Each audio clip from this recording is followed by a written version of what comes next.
So have you ever looked at a life-size bronze sculpture and say, you know, how they do that? Well, our next guest has plenty of experience in how you do that. She's been freezing moments in time for a long time. In fact, she just finished a sculpture of Her Majesty the Queen, and she has sculptures of two scientists in front of Science World here in Vancouver. And now Ruth Abernethy is one of 6 sculptors who's been chosen to create life-size bronzes of the 23 Canadian Prime Ministers to date. She's also got a new book out called Life in Bronze, a Sculptor's Journal, and we're delighted to have her here with us in Studio 10. Hello there. Good morning. I have to confess, I've gone through this book and made a list of, I'm getting old because people I have met, I knew in person, you've now preserved in bronze. Not the least of which is Glenn Gould. When I was in Toronto, I met Mr. Gould a number of times. And you have put him on a bench in front of the CBC building in downtown Toronto. And I gotta say, I walked by it and stopped cold. It is that lifelike. Oh, well, thank you. You even got the gloves right. Well, the gloves are interesting, aren't they? I mean, because Gould was known for his eccentric gear. Well, he wore gloves in the middle of summer. He protected his hands, and I have to say I'm almost the same, but not quite so driven. However, what's interesting, I wanted the texture of gloves, but I have very little patience with waxed clothing coming as bronze sculpture. So I actually had, of course, to carve the hands that are inside. A very tricky business. But I wanted that. I wanted that detail because for Gould, the garments are so distinctive. Yeah. But it stopped me cold, Ruth. I said, wow. and it's great to see people sit on the bench beside him. Yes, it's an interactive piece. I mean, he was a master at presenting himself in the days of Marshall McLuhan and really understanding the message. Another one that really struck me was I grew up going to Boy Scouts with the son of Oscar Peterson. And I knew Mr. Peterson when I was younger. He was just Mr. Peterson. Yes. He wasn't this world-famous pianist. Yes. But I've seen that sculpture at the piano, Yes. and that, too, is remarkable. Yes, he's a beautiful piece. And in fact, the new National Arts Centre being renovated, now opening for Canada Day, I will be there. I want to see Oscar in his new home. But it's an interesting, I wanted a skewed piano. And there is a music loop that plays. It's on a timer. And tears abounding and tears of joy very often.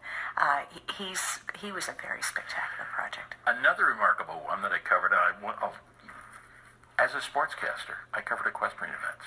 Ian Miller and Big Ben were regulars. And to see them captured in bronze is also breathtaking. Yeah, well, thank you. Yes, I think in the end that was really what prompted the book. I had a client for whom I've done the Till and McCullough portraits, the scientists at Science World, as yet another, in this case a duo of remarkable Canadians. But I don't cross-pollinate projects. I mean, there's no reason that my client groups would know one another from across the country. And at the insistence of a client, I did create a book, in part because working another 10 years and tackling the archives then would be more difficult. But it is perfectly timed with my first bronze that was at the Stratford Festival. That's 20 years ago next month. And Canada won 5-0. That's your first bronze? Yeah, it's a very public thing I do at home in private. But you have been so prolific. Yes. Well, I think in the end it's more about clarity of vision than being hurried. I mean, a hand only has 4 fingers, right? If you know what you're doing, how long can that take? But yes, I've been busy. You talk about hands, and it's the hands of Arnold Palmer clutching the Seagram Trophy. Well, here's my Olympic moment. When the games were on in Vancouver, I was sitting on my couch in the East sculpting Oscar Peterson's hands, and it certainly was the Sculptor's Olympics. Of course. How do you decide on that moment in time when you want to freeze your subject? It's a moment that rings true, Rick. It just is. Imagine yourself looking at candid photos of a family wedding. You're looking at 40 shots. There are going to be 5 that just make you just smile. There's something true about those shots, and that's what I want. I'm overlaying time onto familiar features. I want to know why Al Waxman is standing in the park in Bellevue. And I think that comes from, in fairness, my life comes in these interesting segments. I did 20 years in theater across the country building props. I ran the Playhouse shop in '84. But it is that sense of character, telling a story with the physical realities of a unique person.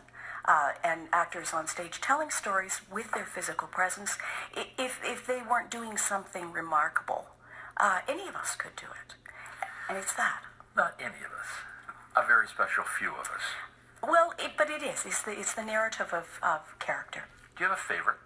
No. No, they... They're all your babies.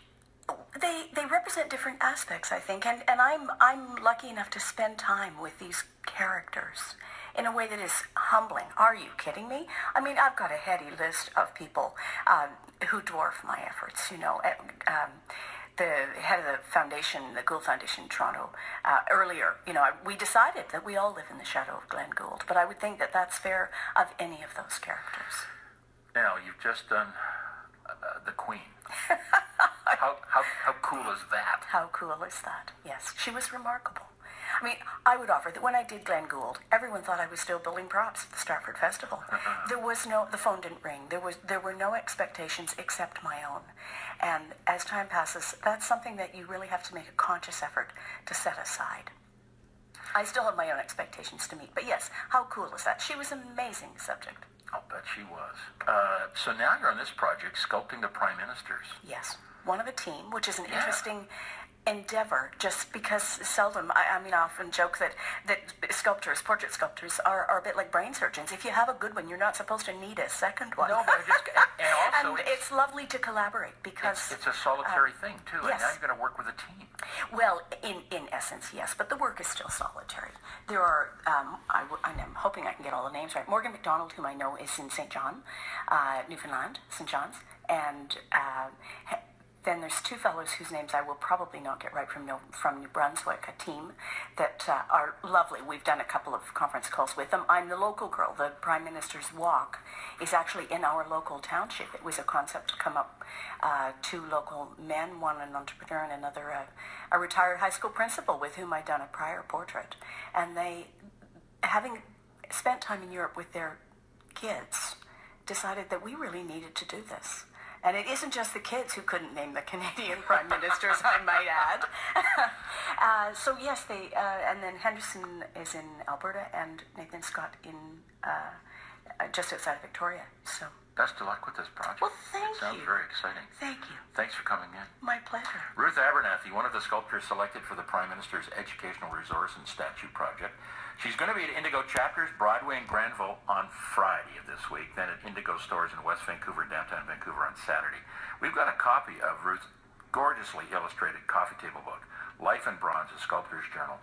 To the first caller who calls us right now, 604-669-3733. And the book is yours. 29 minutes now past 8 o'clock.